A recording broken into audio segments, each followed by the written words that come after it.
Question carefully observe कीजिए। Three of the five positive integers P Q R S T are even and two of them are odd, not necessarily in order.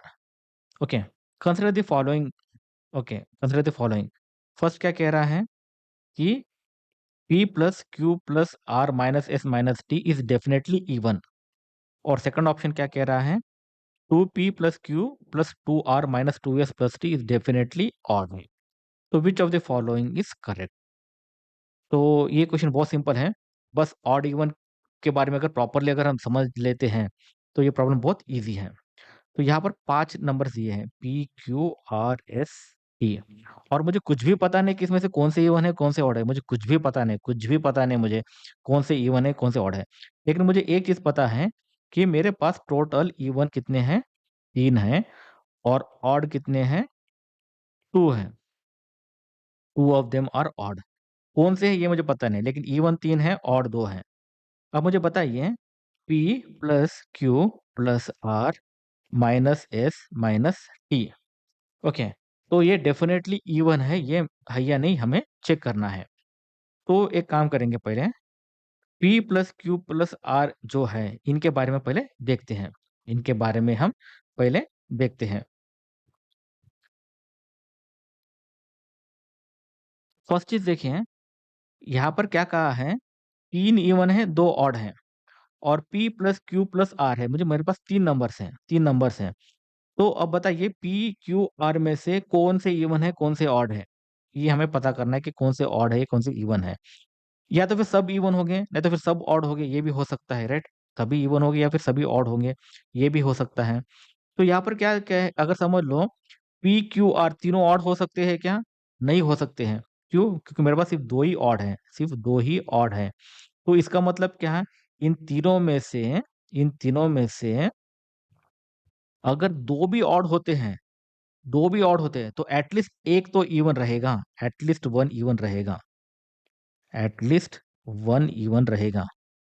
Okay, क्योंकि ये P Q और तीनों even भी हो सकते हैं, that's a different thing. लेकिन हो सकता है कि P plus Q plus R है, इसमें से इवन ना हो, ऑड हो। तो ऑड लेकिन मेरे पास 2 ही है, लेकिन मेरे पास 3 नंबर्स हैं। 3 नंबर से 2 ऑड है, इसका मतलब क्या है, एक कंपलसरी इवन ही होना चाहिए, एक कंपलसरी इवन ही होगा।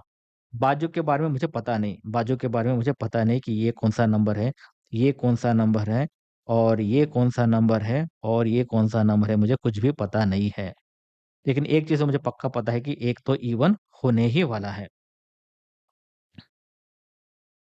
अब देखें, एक इवन हो गया है, एक इवन हो गया है। तो यहाँ पर क्या-क्या आ सकते हैं देखें, क्या-क्या आ सकते हैं देखें। एक कॉम्बिनेशन है, इवन प्लस इवन आ सकता है यहाँ पर, इवन प्लस इवन आ सकता है। ओके, नेक्स्ट ऑप्शन क्या आ सकता है, इवन प्लस ऑड आ सकता है। नेक्स्ट ऑप्शन क्या है, ऑड प्लस इवन आ सकता है। ऑड प्लस इवन या इवन प्लस ऑड दोनों एक ही समझ लीजिए। इवन प्लस ऑड आ सकता है, नहीं तो फिर ऑड प्लस ऑड आ सकता है। ऑड प्लस ऑड आ सकता है क्योंकि 2 ऑड हैं, 2 ऑड हैं।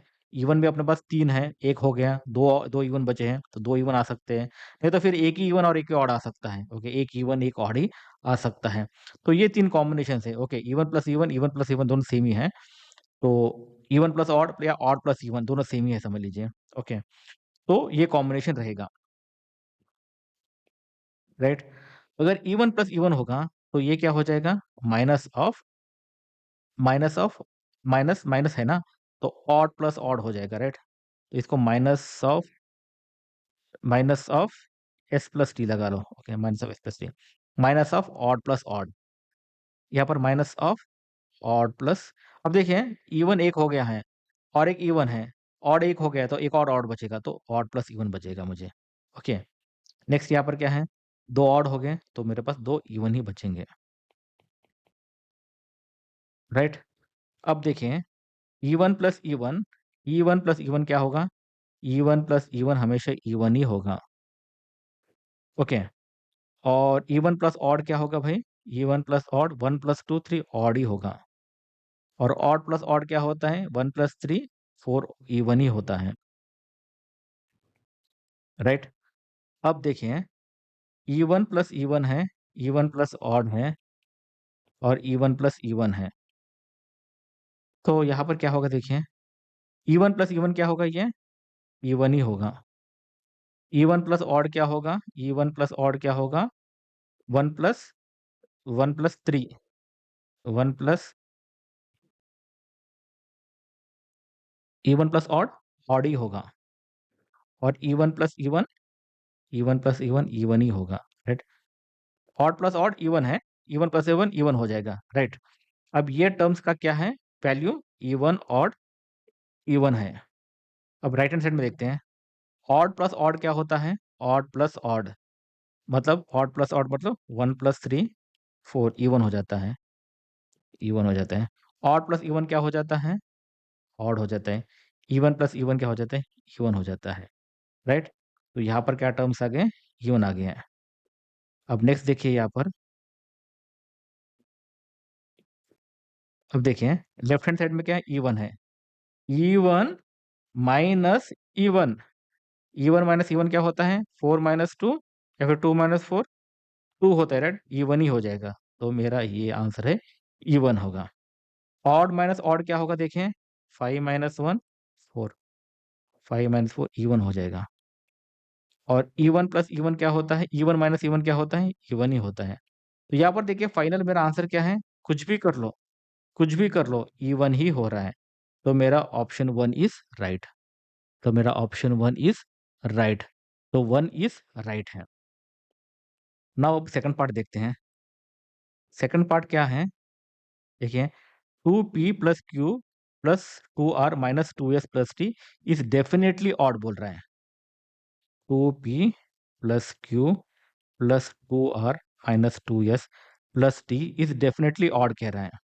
अब यहाँ पर देखें, p कुछ भी हो, ओके, तो ओवरऑल इवन है या ऑड है पूछ रहा है।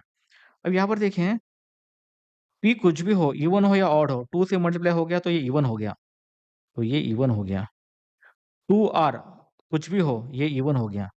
2s कुछ भी हो, इवन हो गया, ओके। तो 2p plus 2r minus 2s even he हो गया, इवन ही हो गया। अब क्या बचा है? q प्लस टी बचा है, q प्लस टी बचा है, ये इवन टर्म हो गया ये।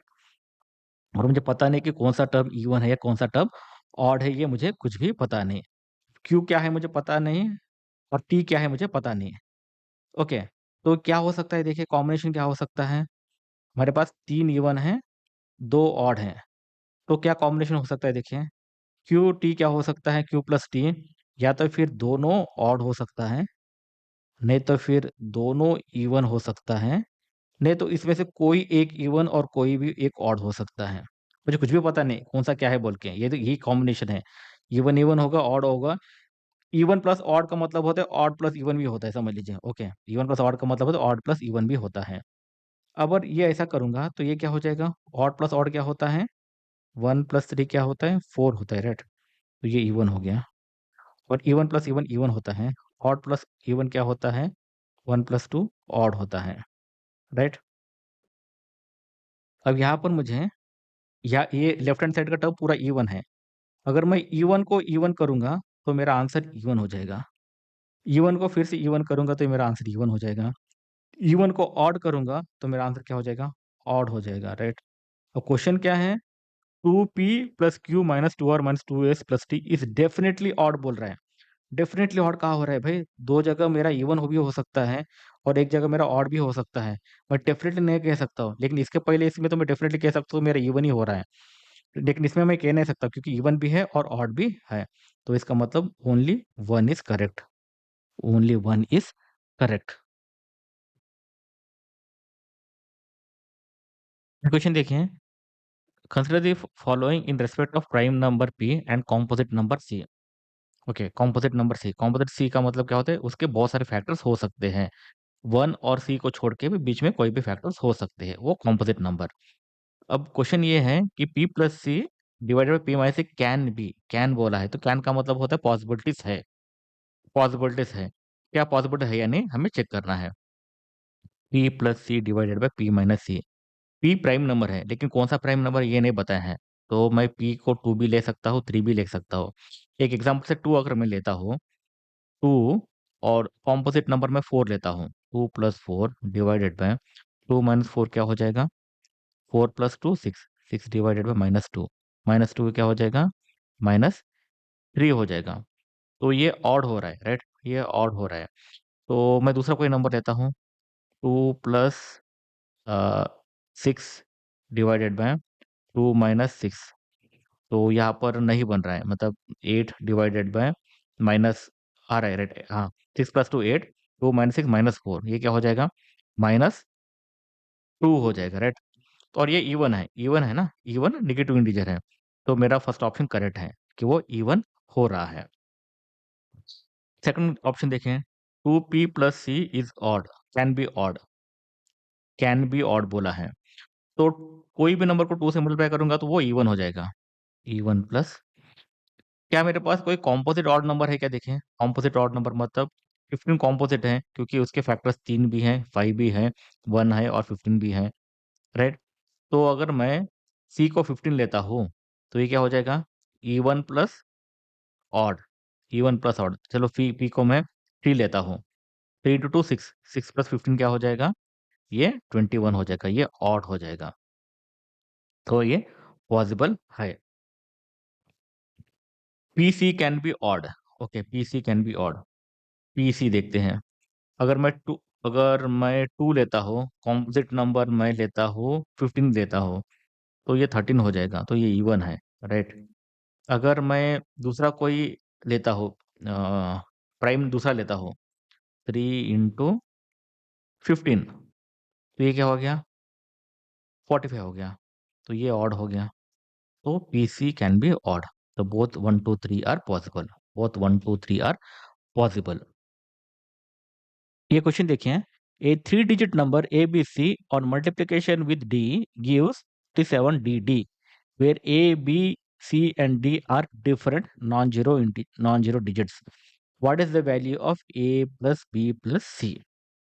तो क्वेश्चन क्या कह रहा है, A B C 3 digit number है, उसको मैंने डी से मल्टीप्लाई किया है, मल्टीप्लाई करने के बाद मेरा वैल्यू आ रहा है 37dd। ओके, तो अभी देखिए 37dd आया है। तो जनरली क्या होता है, ऐसा प्रॉब्लम देखने के बाद हमें क्या लगता है कि मुझे सी इंटू डी अगर मैं करूँगा तो sum value into D, okay, unit digit में डी आना चाहिए और यहाँ पर सम वैल्यू आना चाहिए।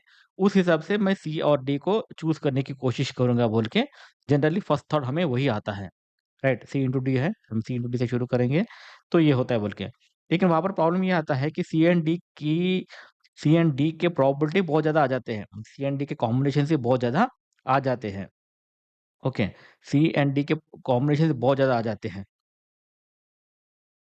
फॉर एग्जाम्पल, अगर हम, ये सी है, ये डी है, ये सी है, डी है, जब मैं मल्टीप्लाई करूंगा,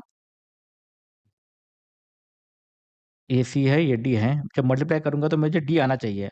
तो मैं क्या कर सकता हूँ, डी को 2 ले सकता हूँ, सी को 1 ले सकता हूँ, या फिर दूसरा कोई ऑप्शन है, डी को अगर मैं 3 लूंगा तो सी मेरा 1 हो सकता है।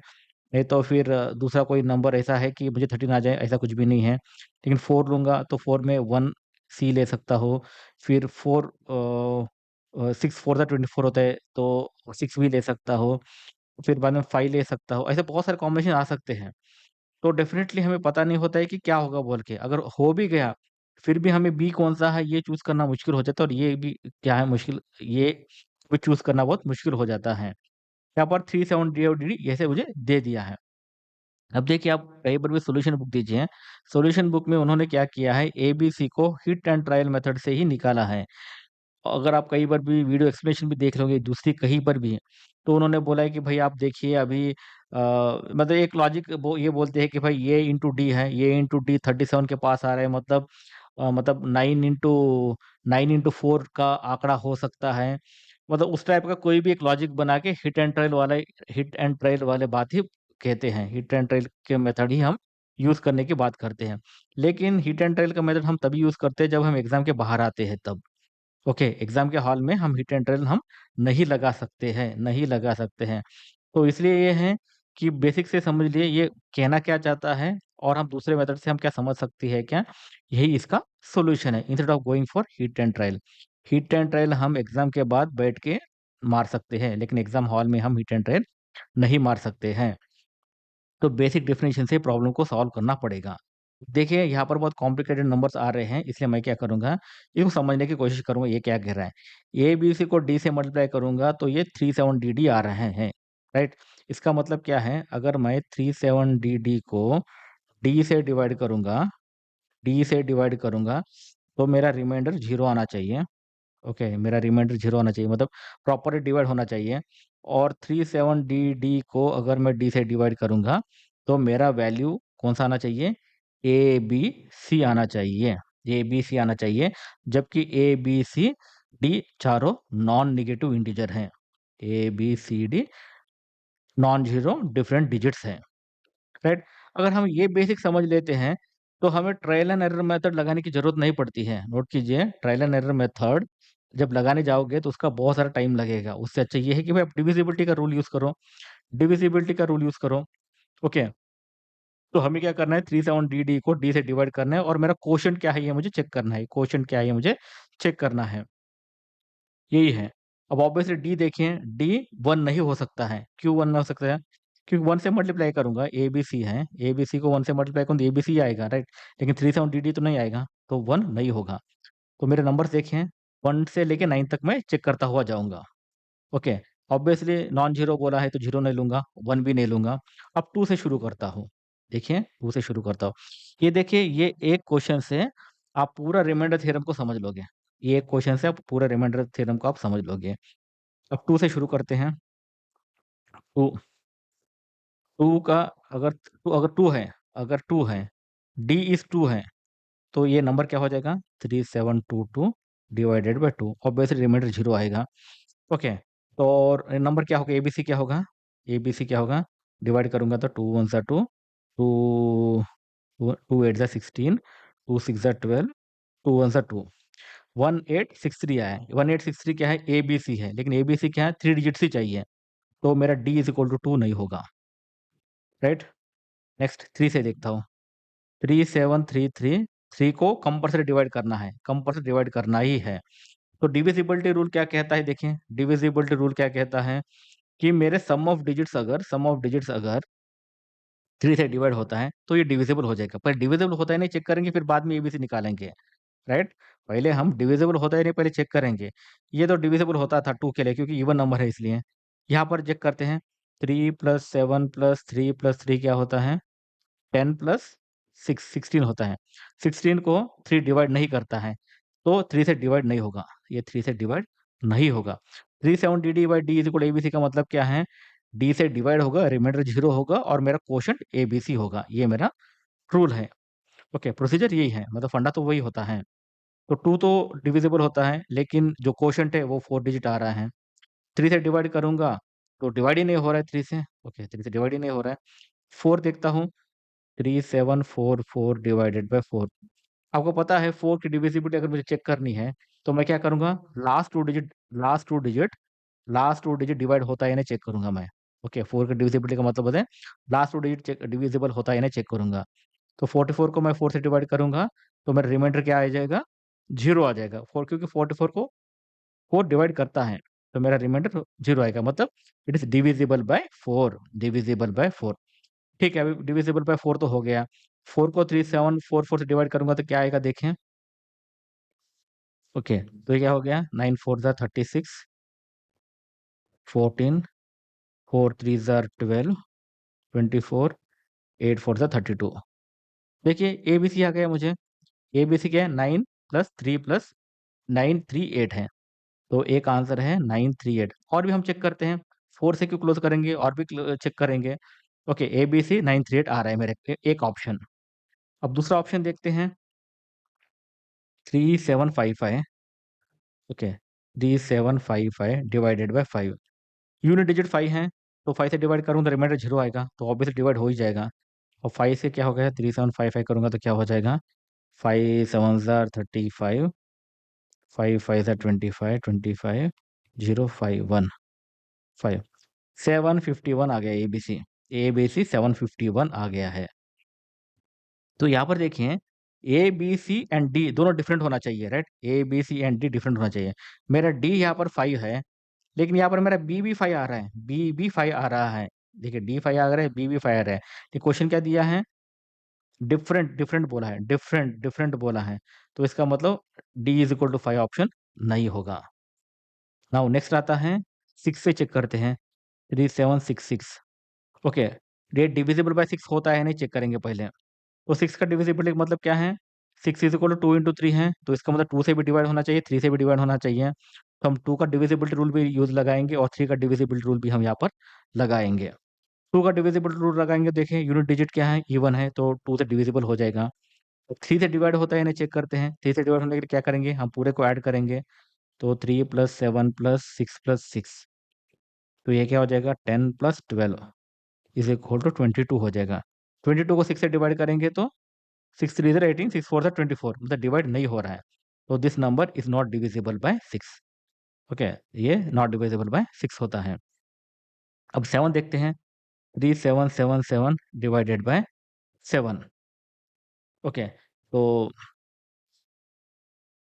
7 के लिए क्या करते हैं, 7 का प्रोसीजर देखें, हम लास्ट यूनिट डिजिट को डबल करते हैं और माइनस करते हैं, तो 377 माइनस 14, तो ये क्या हो जाएगा, 363 हो जाएगा। नेक्स्ट मैं क्या करूँगा, 3 को डबल करूँगा, 3 टू द 6 हो जाएगा, 36 माइनस 6, ये क्या हो जाएगा, 30 हो जाएगा। 7 से डिवाइड करूँगा तो क्या हो गया, 7 4 द 20, रिमाइंडर नॉट जीरो आ रहा है, तो इसका मतलब ये 7 से डिविजिबल नहीं है। नेक्स्ट नंबर लेते हैं 3888, क्या 8 से डिविजिबल होगा, देखें 8 से डिविजिबल होगा। 8 का डिविजिबल क्या चाहिए मुझे, लास्ट 3 डिजिट्स होते हैं इन्हें मुझे चेक करना है, राइट। लास्ट 3 डिजिट्स होते हैं यानी मुझे चेक करना है, ये 3788 है, 3788 है। ओके, 3788 है, तो चेक करते हैं ये लास्ट डिजिट होता है या नहीं है बोल के। 788 को मैं 8 से डिवाइड करूंगा, 8 से डिवाइड करूंगा तो 8 8 64, 8 9 72, 68, राइट। ये क्या हो गया, 68, 8 8 64, 8 8 64 हो गया, तो रिमाइंडर 4 है। इसका मतलब ये नॉट डिविजिबल बाय 8 है, नॉट डिविजिबल बाय 8 है। अब लास्ट बचा क्या है, 9। 379 को 9 को अगर मैं 9 से डिवाइड करूंगा तो क्या हो जाएगा, 9 के रूल क्या है, 9 के रूल भी रूल ये है कि sum of digit must be divisible by 9 होना चाहिए। तो 3 प्लस 7 प्लस 9 प्लस 9, ये क्या हो जाएगा, 7 plus 3 10, 10 plus 18, 10 plus 9 two 18 is equal to 28। 9 को 28 से डिवाइड करूंगा तो क्या हो जाएगा, 9 9 से 27, रिमाइंडर 1 1 आ रहा है, मतलब नॉट डिविजिबल बाय 9 है, नॉट डिविजिबल बाय 9 है। तो यहाँ पर देखिए ये सब किया हमने, लास्ट में हमें एक ही नंबर आ जाता है, वो ये है A B C is equal to 938, 938 ही मेरा आंसर है। तो आंसर क्या है मेरा, what is the value of A plus B plus C, तो 9 plus 3 plus 8 which is equal to A to the 16 17 17, A to the 16 17 18 19 20। यहाँ पर देखें एक छोटा सा मिस्टेक हो गया है, जब 3744 को 4 से डिवाइड करूंगा तो ये क्या हो जाएगा, 9893 के बाद 14 आ रहा है, 24 आएगा, राइट। 6 4 ज़र 24 हो रहा है, 6 4 ज़र 24, 6 4 ज़र 24 हो रहा है, तो मेरा ये है 936 है, 936 है, 936 है। तो ये क्या हो जाएगा, सम क्या हो जाएगा, 9 plus 3 plus 6, 6 7 9 plus 9 is equal to 18 हो रहा है, तो मेरा आंसर क्या है, 18 है, तो ये इससे आंसर। ये क्वेश्चन देखिए, for in choices of values of X Y Z the 6 digit number of the form X Y Z is divisible by, ये ऑप्शन दिया है। देखिए इस टाइप ऑफ प्रॉब्लम्स को, मतलब इस टाइप ऑफ डिविजिबिलिटी थ्योरम को हमने ऑलरेडी वीडियो कोर्स में प्रॉपर्ली एक्सप्लेन किया है। इस टाइप के क्वेश्चंस, मतलब एक्स वाई होता है तो कैसा होगा, एक्स वाई होगा तो क्या होगा, एक्स वाई जेड क्या होगा तो क्या होगा, तो डिफरेंट टाइप ऑफ पॉसिबिलिटीज को हमने वीडियो कोर्स में डिस्कस किया है, एक बार वो देख सकते हो। ये पर्टिकुलर क्वेश्चन देखें, वही एक्सप्लेनेशन है जो हमने वीडियो कोर्स में दिया है। एक्स वाई जेड ये क्या होता है, this nothing but X Y Z 0 0 0 plus X Y Z होता है, right. Those nothing but X Y Z into 1000 plus X Y Z होता है, तो this nothing but X Y Z into 1000 plus 1 which is equal to xyz into 1001। Obviously हमें याद रखिए 1000 word जैसे use होता है इसका मतलब होता है xyz is equal to 1001 is nothing but 7 into 11 into 13। 7 into 11 into 13 ये ऑटोमेटिकली हमें याद रहना जरूरी है। 7 इंटू 11 इंटू 13। अब यहाँ पर देखिए एक रूल हमें पता है, if A B divides n, A B divides n, then ये डिवाइड्स n होता है एंड बी डिवाइड्स n होता है। तो सिमिलरली देखिए 7 इंटू 11 इंटू 13 आया है यहाँ पर। 7 इंटू 11 इंटू 13 है। इसका मतलब क्या है, हमारा जो भी नंबर है इट इज डिविजिबल बाय 7 से डिवाइड होगा, ओके, 11 से डिवाइड होगा, 13 से डिवाइड होगा, और 7 इंटू 11 से भी डिवाइड होगा, 7 इंटू 13 से भी डिवाइड होगा, और 11 इंटू 13 से भी डिवाइड होगा, ओके। और भी डिफरेंट कॉम्बिनेशन ले सकते हैं। एक्स वाई जेड इंटू 7 से भी डिवाइड होगा, एक्स वाई जेड इंटू 11 से भी डिवाइड होगा, X Y Z into 7 into 11 से डिवाइड होगा, एक्स वाई जेड 11 30, मतलब डिफरेंट डिफरेंट कॉम्बिनेशन से भी अगर हम लेके डिविजिबिलिटी होता है, ओके, नॉट एक ही वर्ड होता है, डिविजिबिलिटी 7 एंड 11 ही नहीं होता है। ओके, यहाँ पर क्या पूछा है, 7 11 एंड 13 बोला है, नहीं, यहाँ पर ओनली बोला है। देखो ओनली छोड़ दीजिए, ओनली होता नहीं है क्योंकि डिफरेंट कॉम्बिनेशन से यहाँ पर ओनली जब भी वर्ड यूज होता है तो वो गलत है, ओनली कभी नहीं होता है। यहाँ पर देखिए ओनली नहीं लिखा है, क्यों ओनली नहीं लिखा है, क्योंकि मेरे डिविजिबल बाय 7 11 13 को छोड़ के और भी 11 इंटू 7 77 से भी डिवाइड होता है, 13 इंटू 7 से भी डिवाइड होता है, ऐसे डिफरेंट डिफरेंट नंबर से भी वो डिवाइड होता है, ओके। तो इसलिए उसने ओनली नहीं कहा है, ओके, तो ओनली नहीं कहा है, इसलिए मेरा answer D is right answer.